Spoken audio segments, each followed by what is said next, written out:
Alexandre Guérin, bonjour. Bonjour Quentin, merci de Alors, m'accueillir. petite colle pour commencer en cette rentrée. Selon vous, depuis le début de la crise du Covid, qui n'est toujours pas terminée, combien d'études scientifiques publiées, donc bien signées, bien publiées, ont finalement été désavouées? Écoutez, sans doute quelques centaines, voire quelques milliers, en tout cas c'est beaucoup trop, ce qui montre bien qu'il y a beaucoup d'experts qui ne sont pas entièrement d'accord sur ces sujets. Eh ben, j'ai lu le chiffre 550, donc on n'est pas à des milliers, mais on était plutôt à quelques centaines.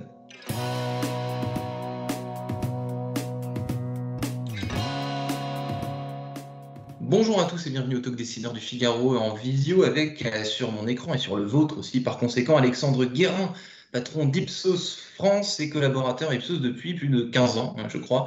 Après quelques années à New York, j'ai lu ça sur votre profil LinkedIn. Je suis taquin mais je suis aussi curieux, Alexandre Guérin. Combien d'études réalisez-vous par an, vous, chez Ipsos? Alors écoutez, Ipsos France, on est sur plusieurs milliers d'études par an, on a 5000 clients en tout dans le monde, dans 90 pays, ça représente des millions d'interviews et des milliers d'études chaque année. Comment est-ce qu'on peut garantir le mieux possible? Je parlais des études Covid juste avant qui sont finalement désavouées, enfin des études scientifiques. Comment est-ce qu'on peut garantir, quand on fait votre métier, le mieux possible la fiabilité et le sérieux d'une étude? Parce que c'est ça qui fait foi finalement. La notion de confiance, c'est capital dans votre métier. Ah, complètement. Et c'est ce qui fait la valeur de la marque Ipsos de par le monde pour l'ensemble des décideurs qui font appel à nos services. Alors, chez Ipsos, on le fait en ayant une maîtrise complète de l'ensemble de la chaîne de production, c'est-à-dire que ce soit nos centres d'appel, nos enquêtes online et même maintenant tout ce qui est l'analyse des réseaux sociaux. Ipsos ne sous-traite pas. On fait ça en propre, par nos propres moyens.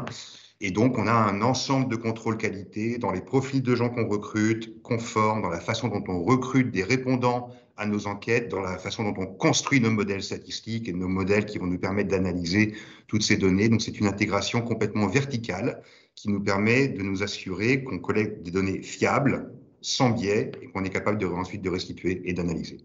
Ce que je comprends dans vos propos, Alexandre Guérin, c'est que finalement, vous ne déléguez pas dans une certaine mesure. Vous laissez tout en interne, c'est vos équipes qui le font et des équipes en qui vous avez entièrement confiance. Est-ce que justement, est-ce que c'est ça, selon vous, qui peut nuire?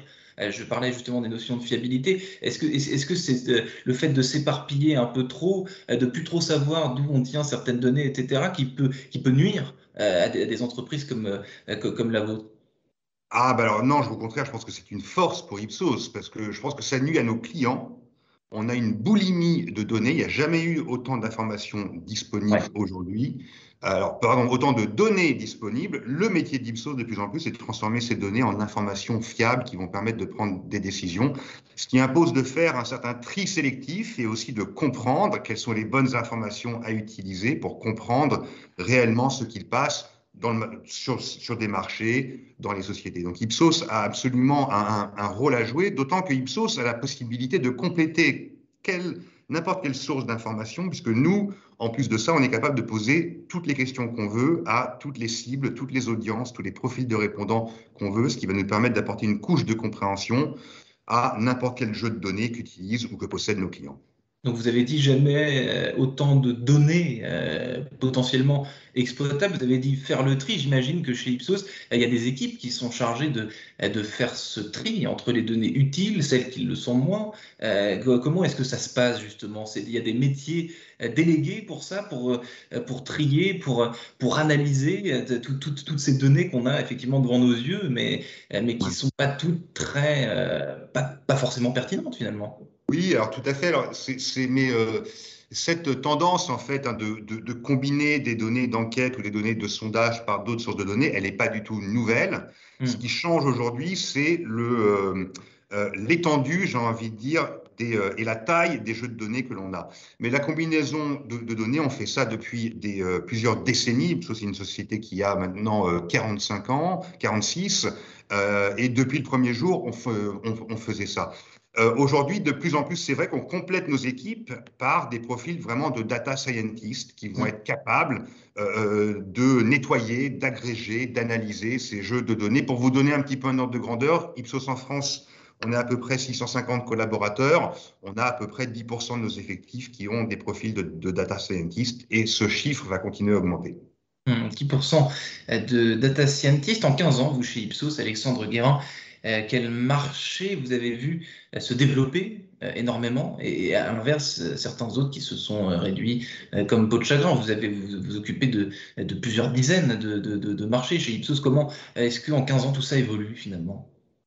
Alors, les grandes tendances, on va dire, si je regarde sur un périmètre 15 ans, on va dire, je pense que c'est surtout l'adaptation de notre métier aux réseaux sociaux. On fait ça, et donc là, on a un certain nombre d'activités qui ont vraiment explosé, sur lesquelles Ipsos a investi.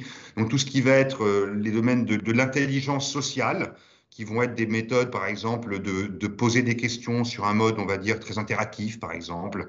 On parle par exemple de gamification ou de communauté pour reprendre des termes des codes digitaux aujourd'hui, mais aussi tout ce qui est l'analyse sémantique de tous ces jeux de données, tous les posts, toutes les vidéos, toutes les photos en fait, par des mécanismes d'intelligence artificielle, on est capable de l'agréger et de les comprendre et de les restituer. Donc c'est ça pour moi la grande tendance de ces dernières années.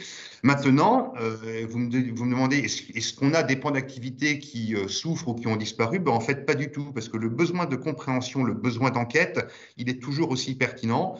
On vit dans un monde où les first party data, qui sont donc les données que collectent nos clients eux-mêmes, ne suffisent pas. Et on voit même, je vais juste vous donner un exemple, j'ai passé 7 ans de ma vie aux États-Unis récemment. Les premiers clients d'Ipsos sont les GAFAM, les Google, les Amazon, les Facebook. C'est des clients chez qui on a une plus forte croissance et ce sont aujourd'hui les premiers consommateurs de sondages et d'enquêtes au monde, ce qui montre bien que notre activité, même dans un monde de big data, est encore plus pertinente. Et ce que vous m'avez dit, Alexandre Guérin, c'est que le réseau social, peu importe le marché sur lequel on se situe, le réseau social est toujours présent. C'est une métrique omniprésente, peu importe ce dont on parle. C'est toujours par là que ça passe, dans une certaine mesure. La data, elle passe par là.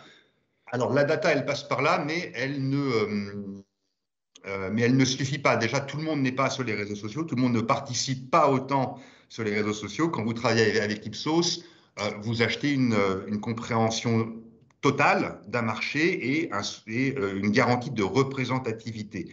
Donc, on utilise des réseaux sociaux dans quasiment toutes nos offres, mais on ne se limite pas à ça. Est-ce que j'ai l'impression, Alexandre Guérin, qu'il y a un marché qui a le vent en poupe depuis quelques années, c'est le marché du futur, de la prospective. Est-ce que le futur, justement, la prospection, c'est pas le marché en devenir, si tant est que, on le sait d'ailleurs, la prospection ça, a souvent faux. Les études qu'on fait sur le futur ne se réalisent souvent pas. Mais néanmoins, il y a un vrai désir de savoir ce qui va nous arriver de plus en plus. On veut savoir à horizon 10, 20 ans, est-ce que le futur, ça fait partie des marchés qui attirent vos clients et sur lesquels on vous sollicite? Tout à fait. Et je pense que la pandémie n'a fait qu'accélérer ce mouvement. Alors ensuite, il y a différentes façons d'essayer de comprendre ou de prédire le futur. Chez Ipsos, on reste sur des horizons qui sont à quelques mois ou à quelques années. À quelques mois, la grande question que se posent tous nos clients aujourd'hui, c'est parmi tous ces comportements qui ont changé pendant la pandémie, la façon dont on se déplace, ce que l'on va consommer, la façon dont on va dépenser pour nos loisirs. On a tous vu, on a tous adapté nos comportements à cette situation pandémique. Maintenant qu'on commence à en voir, j'ai envie de dire, peut-être pas le bout du tunnel, mais qu'on commence à trouver une forme de stabilité où on apprendra à vivre avec le Covid, la question c'est, parmi tous ces nouveaux comportements, qu'est-ce qui va rester? Et ça, c'est une grosse partie de notre activité qu'on fait avec nos clients. Et là, on est en plein dedans et ça explique en partie le succès et la très forte croissance que connaît Ipsos depuis le début de l'année. Alors ensuite, à un horizon de 2 ou 3 ans, là, on a des réflexions qui sont plus systémiques. On va plus parler de scénario planning par rapport à toutes les grandes tendances que l'on suit, et Ipsos suit les tendances dans tous les pays du monde depuis maintenant plusieurs dizaines d'années. Ça va nous aider à travailler avec nos clients sur des scénarios qui vont leur permettre de se positionner, de comprendre quels sont les indicateurs qu'ils doivent suivre et d'adapter leur stratégie au fil de l'eau. Alexandre Guérin, j'ai vu aussi sur votre CV qu'entre 2006 et 2009, vous étiez chargé de la transformation du groupe. Aujourd'hui, on parle que de ça, de la transformation digitale, etc. À l'époque, entre 2006 et 2009, la transformation, c'était quoi au juste? Alors, c'était quelques C'est années clair, après mais c'était pas l'introduction vraiment en la même chose. bourse. Ouais, donc 2006-2009, c'était quelques années après l'introduction en bourse d'Ipsos. Ipsos était en pleine expansion internationale. Ipsos aujourd'hui est présent dans 90 pays, ce qui est assez conséquent, on va dire, surtout dans un métier qui est un métier de business to business, de B2B. Et le principal enjeu à l'époque était comment est-ce qu'on va assurer à nos clients une cohérence de l'offre, c'est-à-dire qu'ils vont pouvoir acheter des services qui vont être comparables, de qualité équivalente dans l'ensemble de ces pays. Et c'est ce qui nous a amené à transformer Ipsos avec une logique de spécialisation. C'est-à-dire qu'aujourd'hui, dans tous les bureaux Ipsos, dans tous les 90 pays Ipsos, vous allez avoir des spécialistes de la publicité, de l'innovation, de l'activation digitale, de l'optimisation du marketing mix, de la compréhension des audiences ou de l'opinion, pour vous donner quelques exemples. Donc, on a réorganisé Ipsos autour de cette logique de spécialisation qui nous a permis d'être la société d'études qui a connu la plus forte croissance et la meilleure performance boursière depuis. Alexandre Guérin, patron d'Ipsos en France, merci infiniment d'avoir répondu à mes questions pour le Talk Décideur du Figaro en cette rentrée. Je vous remercie et je vous souhaite une excellente fin de journée. Merci à vous, Quentin.